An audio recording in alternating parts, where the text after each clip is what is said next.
Salut à tous, ici Architecte depuis mon studio Tower Audio à Nice. Bienvenue à vous dans cette vidéo. Alors je vous raconte pourquoi je la fais. Je dialogue souvent avec un producteur pour qui je fais les mastering depuis un petit moment.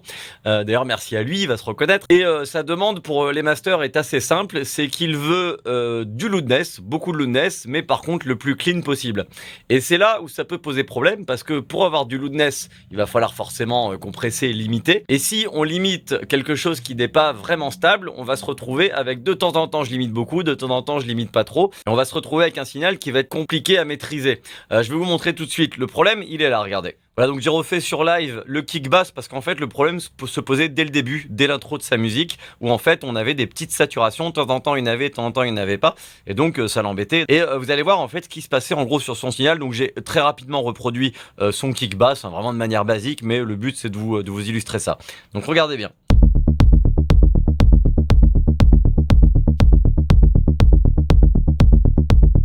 Il y a une basse. Là, ici, j'ai le kick qui joue, qui est stable. Et la basse.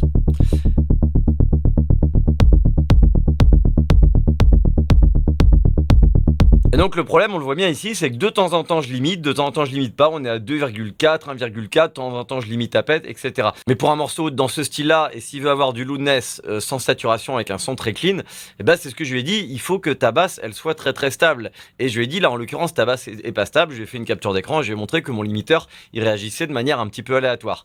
Donc je lui ai dit où c'est ton kick, où c'est ta basse, où c'est les deux. Ce à quoi il m'a répondu, bah écoute c'est bizarre, j'ai regardé un tuto d'une célèbre chaîne américaine, c'est une youtubeuse, la vidéo d'ailleurs a fait quasiment 100 000 vues, qui explique justement comment avoir une basse extrêmement pro, extrêmement clean. Je lui ai dit bah écoute envoie-moi le tuto parce qu'à mon avis il y a quelque chose qui va pas. Donc il m'a envoyé le tuto, je vais pas citer la chaîne parce que voilà je suis pas là pour aller dénigrer les autres chaînes, surtout que c'est une chaîne de qualité, mais pour moi il y a quand même une grosse erreur qui a été faite dans ce tuto et justement je vais vous la montrer. Et donc il m'envoie son preset et tout de suite je vois quel a été le problème et je suis allé voir la vidéo et en effet ce réglage n'avait pas été pris en compte dans la fabrication de cette basse, en l'occurrence sur Serum, puisqu'elle a utilisé Serum pour faire cette basse et donc lui aussi.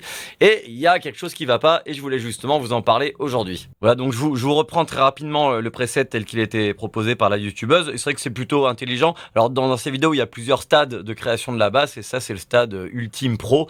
C'est vrai que c'est plutôt intelligent parce que le but du jeu c'est d'avoir une basse qui est stéréo mais avec un sub qui est mono. Et c'est vrai qu'on peut le faire ça avec Serum assez facilement. D'ailleurs une petite aparté, j'ai vu un tuto pour le coup qui est lui est français qui dit il y a pas longtemps attention il faut pas mettre vos basses en stéréo parce que ça crée des problèmes de phase. Alors oui, si on le fait très mal, c'est sûr que si on utilise la technique des années 80 qui consiste à décaler le signal droit du signal gauche pour créer de la stéréo, je vous déconseille très forcément de faire ça sur une basse et encore plus pour régler le problème de monoiser le grave parce que vous allez en fait assembler deux signaux qui ont justement des problèmes de phase éventuels quand ils se somment. Donc c'est pas comme ça qu'il faut faire. Il y a plein de méthodes pour avoir une basse grave stéréo. On peut faire comme ça, il y a plein d'autres méthodes, mais le tout c'est de bien le faire. Mais par contre je pense qu'il faut le faire parce qu'aujourd'hui le challenge c'est d'occuper au max l'espace stéréo et le plus bas possible. D'ailleurs on le voit bien dans les tracks EDM, même dans la pop, même dans l'urban, qu'aujourd'hui le grave, même les subs, on se permet d'avoir beaucoup de stéréo et si c'est bien géré, il n'y a pas de problème. Le tout c'est de surveiller la compatibilité mono, c'est-à-dire qu'il se passe des choses dans les sides et au cas où ça doit être sommé par un sub, par exemple dans une boîte de nuit, bah du coup si la compatibilité mono, si le mid est stable, il n'y aura pas de problème. C'est juste qu'on va perdre en largeur stéréo au niveau du grave, mais on va pas perdre par contre le sub efficace. Alors donc pour faire ça avec Serum c'est assez facile, vous avez ici l'oscillateur A et B, donc deux sauts qui jouent ensemble, je vous les fais écouter. L'idée en fait c'est de changer la phase, c'est-à-dire le départ, à chaque fois qu'on va jouer une note, ça va commencer à cet endroit pour le A et à cet endroit pour le B, voilà à peu près comme ça, et de créer de la stéréo, c'est-à-dire de mettre ici du panoramique, on va mettre moins 20 ici, plus 20 ici, et donc forcément on a les deux signaux qui sont décalés au niveau de la phase, et donc on va créer forcément cet effet stéréo. Là on l'entend bien. Sauf que là on a un problème, c'est que le sub est lui aussi stéréo, et là par contre on veut pas ça. Donc on va aller ici dans les options, et on va aller enlever la fondamentale. Voilà, ce qui fait que ça donne une forme d'onde qui ressemble à ça. Je vais faire copier, je vais la coller ici. Voilà, et maintenant on se retrouve avec une basse, mais qui va manquer de grave. Par contre, si vous êtes au casque ou avec des bonnes enceintes, on entend bien cet effet stéréo qu'on pourrait d'ailleurs un peu pousser si on veut. Voilà, bon, on va rester sage. Voilà, et maintenant pour ajouter cette fondamentale qu'on vient d'enlever et donc ce grave, on va aller ici dans Sub, on reste à la même octave puisque c'est ce qu'on veut, on va prendre une sinusoïde, on la fait passer dans le filtre et voilà. Et là on a donc vraiment le sub qui est mono et la partie au-dessus qui est stéréo. Sauf que, le problème c'est que certes on a une basse stéréo qui sonne bien dans les subs, mais pour moi qui n'est pas tout à fait pro, puisqu'elle n'est pas stable. Et ça va poser problème. Regardez ici, sur le FabFilter, si je commence à limiter,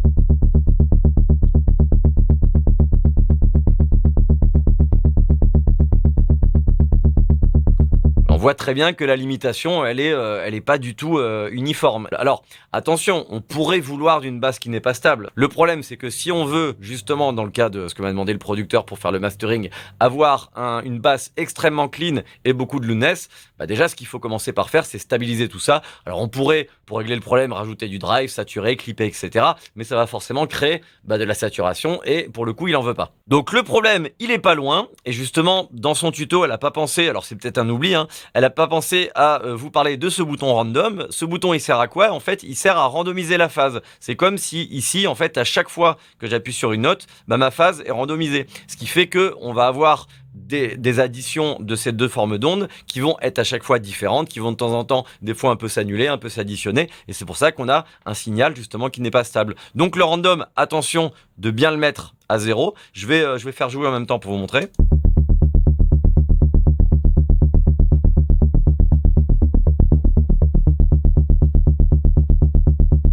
Et là, regardez, on est impeccable. Vous voyez, je limite toujours à moins 0,09, ça bouge pas. Si je remets du random,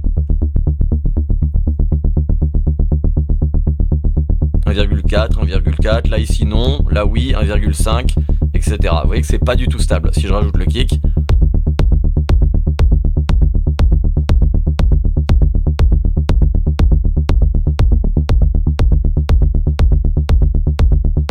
alors forcément j'ai un petit peu moins de stéréo, mais en tout cas maintenant j'ai plus de problème de limitation et de stabilité. Vous voyez maintenant mon limiteur il limite toujours à moins 1,4 et basta. Et en fait j'ai mis aucun process justement, là je voulais faire quelque chose de très simple. Vous voyez ici sur cette piste j'ai absolument rien, j'ai juste sérum, j'ai pas d'EQ, j'ai rien du tout. Je voulais justement rester simple pour vous montrer que votre matière première ça va être cette basse qui va sortir de sérum, et si déjà cette matière première n'est pas clean, il va falloir un petit peu ruser pour la cleaner, il va falloir saturer, clipper, équaliser, peut-être faire du resampling, etc. Bon, du coup ce que je veux vous dire c'est qu'il faut faire très attention justement à cette matière première et faire en sorte qu'elle soit justement très clean, très pure, très stable. Voilà donc déjà ce qu'il faut retenir, dans sérum en tout cas, faites très très attention à ce bouton random que vous pouvez activer ou pas. Encore une fois, on peut vouloir d'une basse qui ne serait pas stable, mais attention.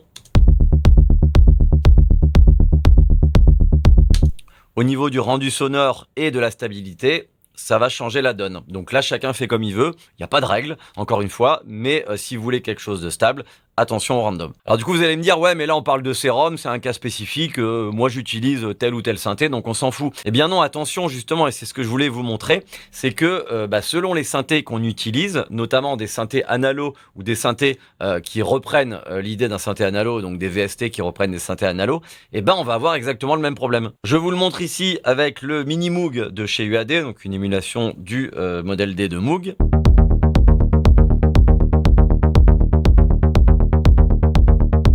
Voilà, vous voyez, c'est pas stable, 1,6, 1,9, etc. Donc j'ai le même problème. Pourquoi? Parce qu'en fait, un synthé analo, et donc ça prouve que l'émulation a été bien faite, c'est qu'en fait, un synthé analo, l'oscillateur il tourne en continu. En fait, quand on allume le synthé, l'oscillateur il tourne et il ne se redéclenche pas à chaque note. Alors ça va dépendre des synthés, il y a des synthés qui offrent cette option, mais en tout cas sur les synthés analo comme ça, quand on allume, en fait l'oscillateur il tourne et quand on joue une note, ça libère l'enveloppe. Mais ça ne redéclenche pas l'oscillateur, ce qui fait que, imaginez que ça c'est le Mini Moog, en fait là l'oscillateur va tourner comme ça en continu. Et en fait, au moment où on va appuyer sur une note, ça va ouvrir la DSR et la forme d'onde, elle va démarrer à un endroit qui est complètement aléatoire. Et c'est ça le problème justement, ou l'avantage, c'est aussi pour ça qu'on aime les synthés analogiques. Mais il faut le savoir, quand vous voulez faire des basses comme ça, très stables, très propres, avec des synthés analo, pour moi, c'est pas forcément l'idéal, parce qu'il y aura forcément des petites variations qu'on n'a peut-être pas envie d'avoir dans ces cas précis. Oui, alors, c'est Monsieur Revox, vous me connaissez, DJ personnel, barre tapis, tout ça. J'interromps cette vidéo pour faire une petite aparté, parce que j'aimerais bien que ce soit bien clair pour tout le monde. Parce que je vais vous dire une chose, l'oscillateur, il est gentil, mais il faut dire ce qu'il est, il est con. Et il est con, c'est-à-dire l'oscillateur, tu allumes le bordel, qu'est-ce qu'il fait? Il tourne, en même temps c'est son rôle, hein. Il tourne bien, hein. Ça y a pas à dire, hein. Il tourne bien, alors il se dit, attends, moi je suis là, je tourne, des fois selon les besoins, je te fais des triangles, je te fais des carrés, je te fais des ronds. Oh, tu veux quoi de plus? Tu as un plus que je me resynchronise à chaque fois que toi tu appuies sur une touche, j'ai pas que ça à faire. Et il a pas tort. Donc c'est vrai que l'oscillateur, il est pas sympa, voilà, il est pas sympa. Moi je tourne, toi tu fais ton boulot. Attention, hein. Sois prévenu, hein. Bon. J'espère que c'est clair pour tout le monde. Voilà, on peut reprendre maintenant, hein. Oui, alors je m'excuse de l'intervention de Monsieur Revox qui n'est peut-être pas toujours clair et un petit peu vindicatif, mais voilà, je voulais quand même vous illustrer ça pour que ce soit bien clair. En fait, là, ici, j'ai mis un oscilloscope, donc là, il y a le Minimoog qui tourne, donc j'ai juste mis l'oscillateur ici avec une dent de scie, donc si j'appuie sur une note de mon clavier. Alors là, ici, j'ai ralenti ici grâce aux fonctions de l'oscilloscope, mais en gros, c'est le même principe, c'est pour schématiser. Quand je dis que ça tourne, c'est un peu imagé, mais c'est qu'en fait, de manière temporelle, on a ici la dent de scie, en fait, qui évolue dans le temps. Et en fait, à chaque fois que je vais appuyer sur une note de mon clavier, on va voir que là, alors là ici c'est le départ, hein, ici sur le bord de l'analyseur, l'oscilloscope. Et vous voyez, quand j'appuie sur la note de mon clavier, à chaque fois je commence par un endroit différent de ma forme d'onde. Parce qu'en fait, quand je lâche mon clavier, elle continue à tourner derrière. Je l'entends pas puisque le VCA est bloqué. Donc le VCA, c'est l'enveloppe de volume qui est bloquée puisque je l'ai pas déclenché avec une touche. Mais en fait, la forme d'onde, elle continue, lui, de tourner. C'est-à-dire qu'elle tourne en fait en continu. Quand on fait du modulaire, c'est sûr qu'on comprend mieux un petit peu ça puisqu'on est obligé de passer par ce genre de choses. Tout ça pour dire que, au moment où j'appuie, en fait, quand mon kick va jouer, de temps en temps, il va s'additionner avec le haut de la forme d'onde, de temps en temps avec le bas, de temps en temps ici au point 0. Ce qui veut dire qu'en fonction du moment auquel j'appuie sur la note de mon clavier ou que les notes jouent, à chaque fois, ça va plus ou moins s'additionner, se soustraire, etc. Et c'est pour ça qu'au bout du compte, j'aurai un limiteur qui ne va pas agir toujours de la même façon puisque la forme d'onde n'est pas synchronisée. Alors que si justement ici, dans ces ROM, je demande à la forme d'onde de démarrer toujours au début, c'est-à-dire à cet endroit-là, là si je freeze, à cet endroit-là ici, à chaque fois que je vais jouer une note, il va toujours démarrer de là. Donc pour peu que ma note soit synchronisée avec mon kick, ce qui est en général le cas pour une basse, en fait à chaque fois que je vais jouer la note de ma basse, elle va toujours s'additionner ou se soustraire exactement de la même manière avec mon kick, ce qui fait que mon limiteur, s'il limite à 2,5 dB, il limitera toujours à 2,5 dB. Voilà, j'espère que c'est clair. Et ça, justement, c'est ce que je dis aux producteurs qui me confient leur track pour du mastering. Eh bien, c'est le genre de choses qu'il faut régler à la production si on veut qu'au mastering, ça se passe le mieux possible. Alors évidemment, au mastering, j'aurai d'autres techniques qui permettraient de corriger éventuellement ces problèmes. Mais si vraiment on veut avoir le meilleur de ce qu'on peut tirer de la track, il faut prévoir les choses dès le début. Et c'est le genre de détails qui vont vraiment faire la différence pour avoir un gros loudness. D'ailleurs, j'en profite, si vous voulez qu'on travaille ensemble pour du mastering, n'hésitez pas à aller sur mon site tower-audio.com. Voilà, ici, il y a une petite fenêtre de chat, vous pouvez directement m'écrire. Si je suis connecté, je vous réponds en direct. Si c'est pas le cas, je vous réponds par mail un petit peu plus tard dans la journée en général. Donc n'hésitez pas à me contacter si vous voulez qu'on travaille ensemble pour du mastering, même si vous voulez me poser des questions en amont. Moi, je suis là pour écouter vos prods, vous faire des retours, etc. Et pour qu'on travaille ensemble justement dans les meilleures conditions possibles. Voilà, ceci étant dit, on passe à la suite.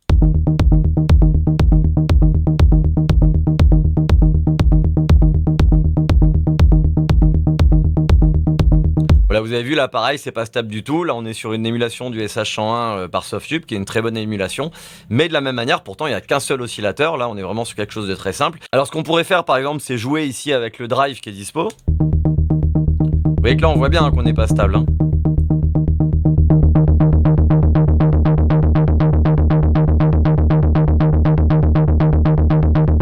Là, forcément, je drive, donc je sature, donc je rabote. Donc forcément, je rabote mes crêtes et j'arrive à quelque chose qui est stable, mais au détriment d'avoir un son saturé. Et là, on a l'option doubling pour doubler le signal, justement, et créer de la stéréo.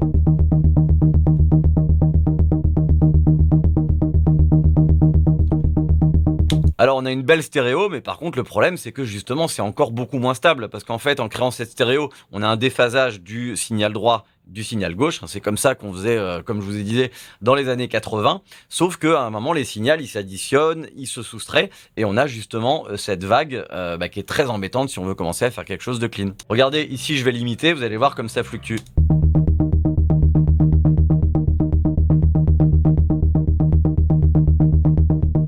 Voilà, je passe de quasiment 0 à 3,8. Donc attention à ces options de doubling. Pour des basses, ça peut être très embêtant puisque c'est vraiment le cœur du morceau et les fondations d'un morceau, notamment pour de l'EDM. Et pour vous montrer ça quand même sur un synthé hardware analogique, pour vous montrer que c'est la même chose, là ici j'ai pris le modèle D de chez Behringer. J'aurais pu prendre mon Moog, j'aurais pu prendre n'importe quoi, mais c'était lui qui était à côté et qui était branché. Ça revient au même. Regardez ce qui se passe ici si je limite.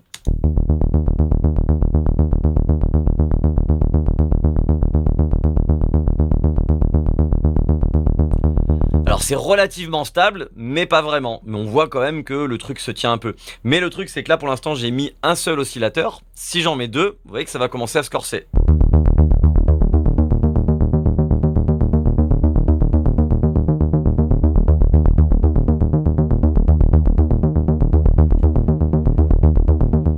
Voilà, et là sur le Minimoog, j'ai essayé le plus finement possible de synchroniser l'oscillateur numéro 2 exactement la même fréquence que le 1, sauf que dans le Minimoog, il n'y a pas d'option de synchronisation justement qui permettrait qu'il soit exactement la même fréquence, donc obligé de le faire à la main en réglant le potentiomètre, et en fait on n'y arrive pas, on voit bien qu'il y a cet effet de vague, où en fait comme ils sont pas exactement à la même fréquence, ils se décalent légèrement, et on a justement cet effet qui est malgré tout régulier, mais qui fait que la basse ici elle est pas aussi forte là que là quoi, et donc ça forcément ça va créer des problèmes.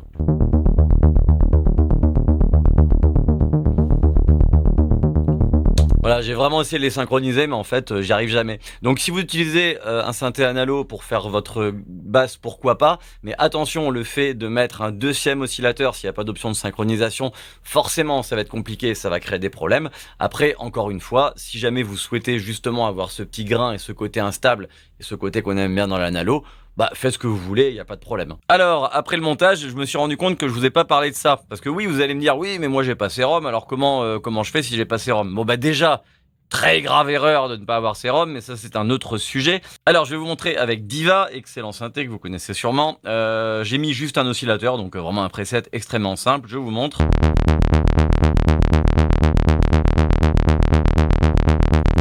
Voilà, là on voit bien que c'est pas stable, moins 2, moins 0,8, moins 0,6, etc. Vous voyez que ça fluctue pas mal. Et bien il y a un mode ici, là dans la partie Trimmers, qui est tout simple. Je vais remettre le son au max.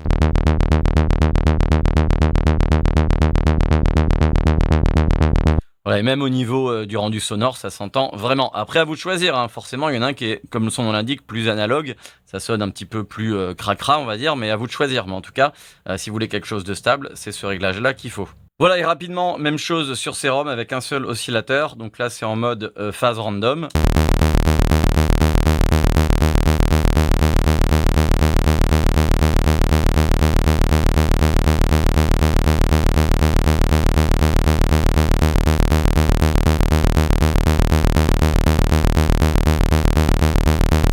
Vous voyez, au niveau de la stabilité, ça n'a rien à voir. Là, on voit bien que ça fluctue pas mal. La limitation, elle est jamais uniforme. Et là, ici, en case, voilà, c'est parfaitement droit.